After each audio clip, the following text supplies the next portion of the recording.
pencemaran tanah di Indonesia saat ini. Pertama, dikutip dari kompas.com, di Jawa Barat memproduksi 35.000 ton sampah per hari, namun baru sekitar 40% yang bisa dikelola. Kedua, di kawasan Taman Hutan Raya Sultan Taha Saifuddin, Batanghari, Jambi. Dalam kawasan tersebut masih ditemukan lebih dari 1.000 sumur ilegal.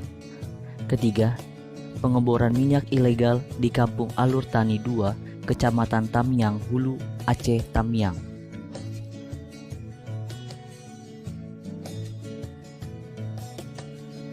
Pencemaran tanah adalah adanya bahan kimia beracun, yakni polutan atau kontaminan, dengan konsentrasi yang cukup tinggi di dalam tanah, sehingga menimbulkan dampak kesehatan manusia atau ekosistem.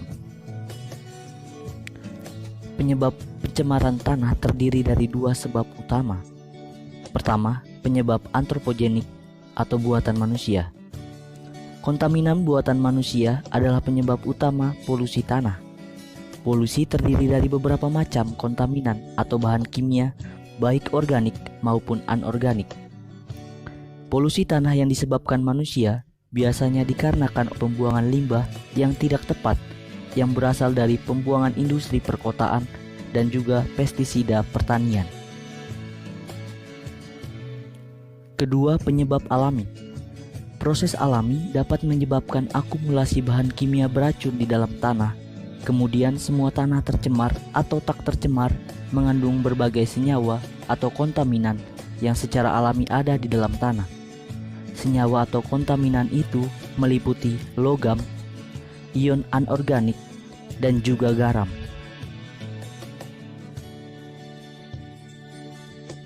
Dampak dari pencemaran tanah.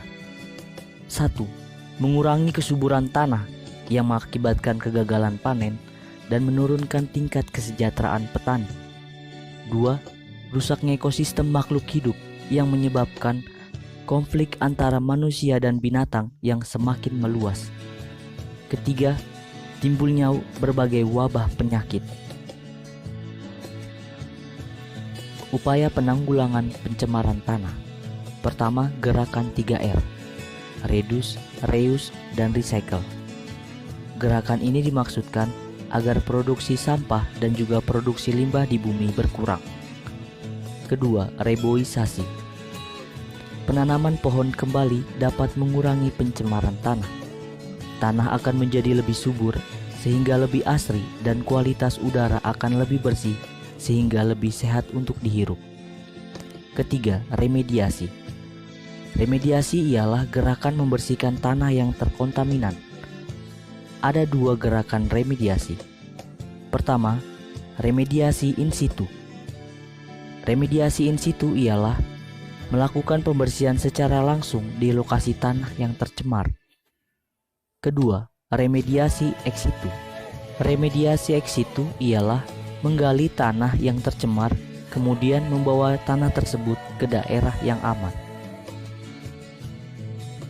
Setelah mengetahui tentang pencemaran tanah saat ini, apa itu pencemaran tanah, dampak dari pencemaran tanah, serta upaya menanggulangi pencemaran tanah, mari kita dengan kesadaran penuh tanggung jawab atas alam ciptaan melakukan upaya transformatif untuk merubah perilaku yang sengaja merusak alam, khususnya tanah yang ada di bumi ini.